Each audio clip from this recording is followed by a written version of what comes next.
What's up guys? Welcome to my channel and welcome to another video. In today's video, I'm going to be going over 10 silent killers that are preventing you from building wealth. Number one on the list is not having a personal budget. Creating a monthly budget is an important step towards managing your finances effectively. Being able to track where every dollar that you make goes is extremely important. Every dollar should have a home. So if you're bringing in $2,000 a month, you have to know exactly where each one of those dollars are going when they leave your bank account.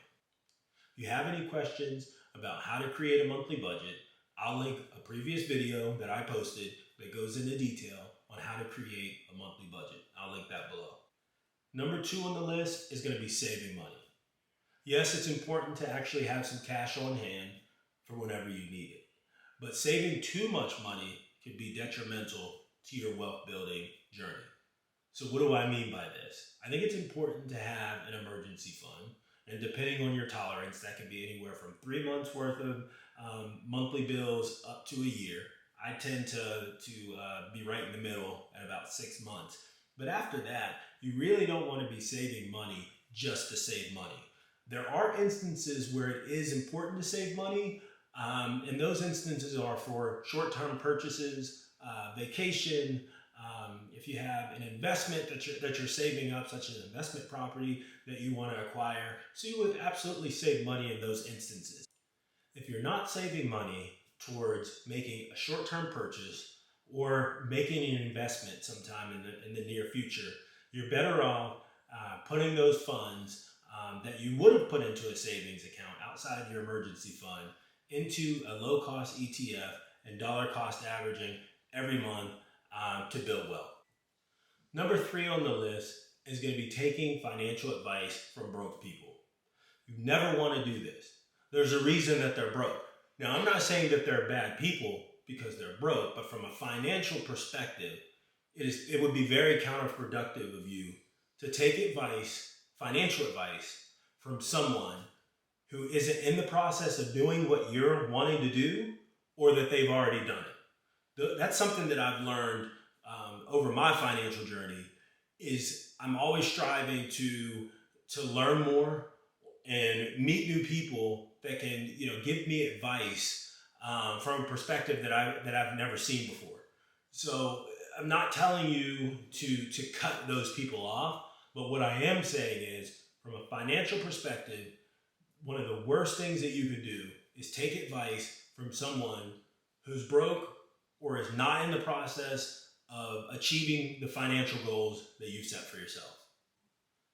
Number four on the list is going to be not researching an investment before you purchase it. Now, when I tell people that I buy paper assets in the stock market, I'll often get people that will offer up advice on a stock that I should purchase or an investment that I should make. Now, I'm not saying that this is all bad, but you never want to just take someone's advice on a paper asset, which is stock, or a hard asset, a tangible asset like real estate, and make a purchase without researching that first on your own. One thing that you have to really get in the habit of doing whenever you're looking for an investment, and I'll stick to a stock investment for the purposes of this example, is you want to research that company. You want to take a look at their 10K report, which is their federal filing that they submit every year to the government, to the SEC. You want to take a look at the last 3 to 5 years of filings. You want to make sure that you're comfortable with the products that the organization is making and that they're selling.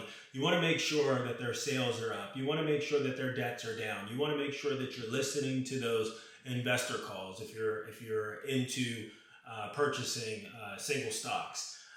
But at the end of the day, you do not want to blindly take advice from people and make purchases.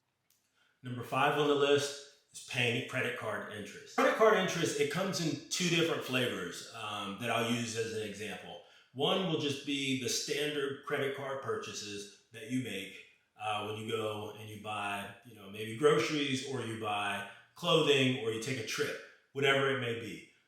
You're using that credit card, and instead of paying that card off every month, when you get your bill, you pay the monthly minimum, or you pay, maybe $100 towards your card, and all of the remaining funds on that account is now subject to interest that you will pay on the next billing cycle.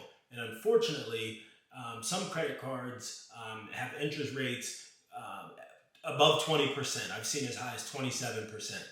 So that is one of the biggest killers to building long-term wealth, is not only just having debt, but having debt like a credit card that has such a high interest rate on it that it's almost impossible to pay down, and you get into that trap to where you're paying that monthly minimum trap.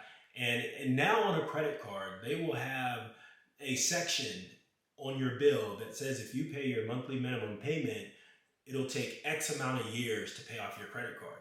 And if you look at that and it says 5 or 3 or 5 or 7 years, that's completely ridiculous. You don't want to get into that game. If you're going to use credit cards, get in the habit of paying off your bill in full every month.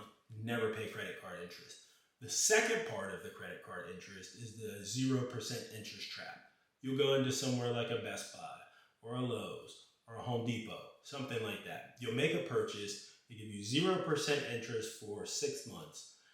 You take that deal, you make small payments on that, and then by the 6th month, you haven't paid it off, and then you get hit with that large interest bill that's been accruing for that entire 6-month period is now something that you owe. And then again, you get into that credit card interest trap, and it's hard to get out of that.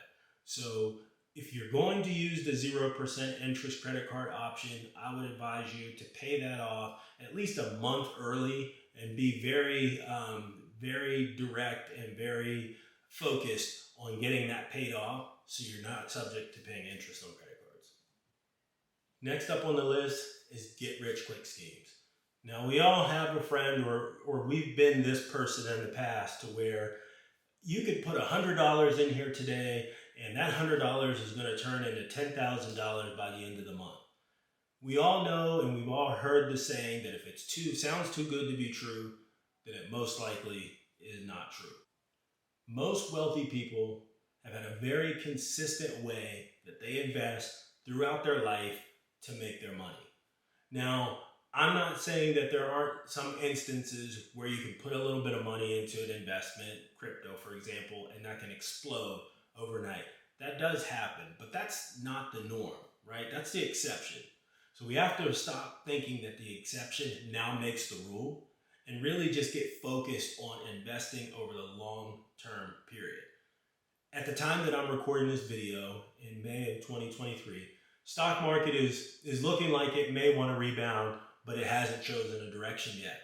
So what I always tell everyone, if you're investing in index funds, ETFs, to be specific, dollar cost average, which means you're putting that same amount into that ETF every month, regardless of what the cost is. If you're investing $100 a month, you're investing that $100 every single month, regardless of what the cost is, and you're dollar cost averaging. Do that consistently over the course of 10, 15, 20 years, and you'll see your growth start to exponentially explode. The next item on the list is going to be keeping up with the Joneses.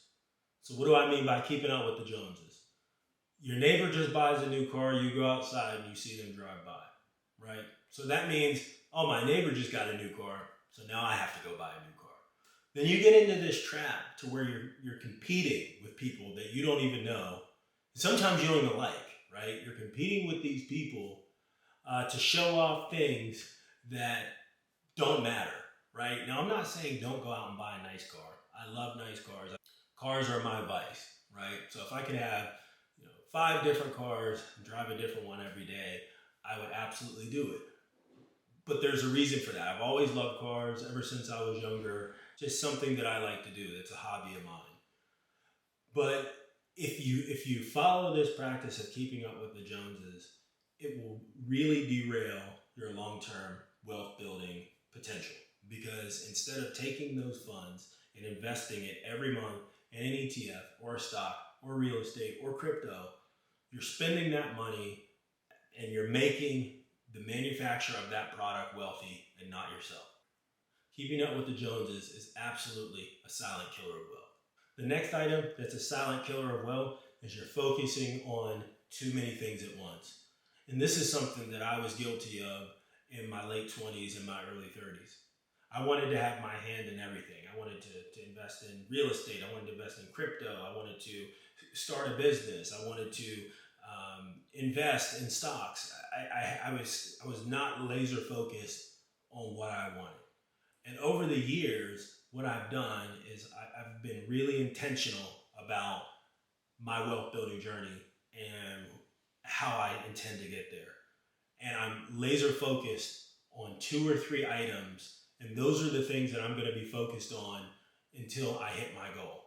So that's one of the things that I've noticed is that we get what I call shiny ball syndrome, right? So you've got your eye on this, you're working on it, you're making progress, and then you see something over here, so that pulls your attention away from that main focus, that main thing that you were focusing on that was going to get you to your goals.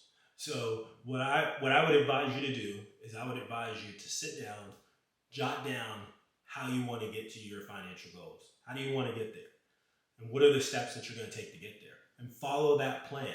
Follow that plan for at least 2 years before you decide to change course. Now you can make small tweaks to what you're doing, whether that's, you're changing the asset mix and the asset class that you're looking at. So for example, you may be thinking about investing a little bit less in stock and more in real estate, or a little bit less in real estate and more in crypto, something like that. But follow that plan for a minimum of 2 years before you stop doing that and you focus on something else. You've got to be laser focused on the mission at hand. And you want to make sure that you're doing whatever it takes to get there by following the plan that you laid out. Number 9 on the list is what I call it's the only trap, right? So we've all done this where we'll say, I went to the store and I purchased this, but it was only $5. It was only $10. It was only $20. It was only $8, right? So you get into this habit of it's only $5, but then you get to the end of the week, the end of the month, and you start to see that those small purchases that you made really start to add up and they eat away at your wealth. This is why it's really important to have that budget in place, because if you effectively budget, you have the cash to make those purchases. You don't have to worry about, is this impacting my financial journey when I go out and I buy this, $25, whatever it is that you want to buy at Target. It doesn't matter. You've put a plan in place and you're following it. And those funds that you're using to make those purchases are already accounted for in your budget. So if you're falling into that it's only trap and you don't have a budget and you're not investing and you're not following a plan, then that is absolutely a silent killer of wealth. And the last item on the list, which I think is really important and one that's often neglected, is not investing in yourself. So we'll go out and we'll buy a $1,000 cell phone. We'll take a $1,500 trip.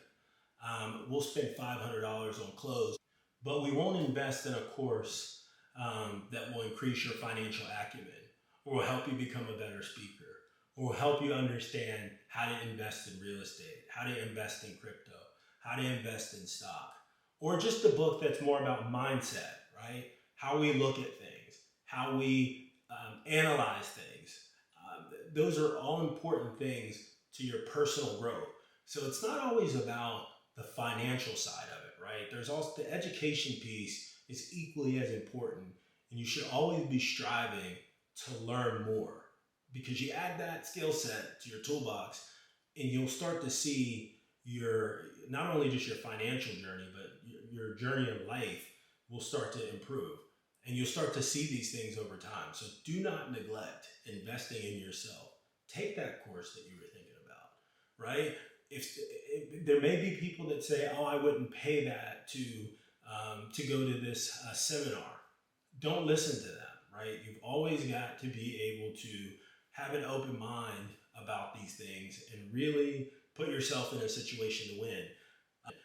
I'm not saying to just go out and blindly purchase courses online or purchase these seminars that are popping up.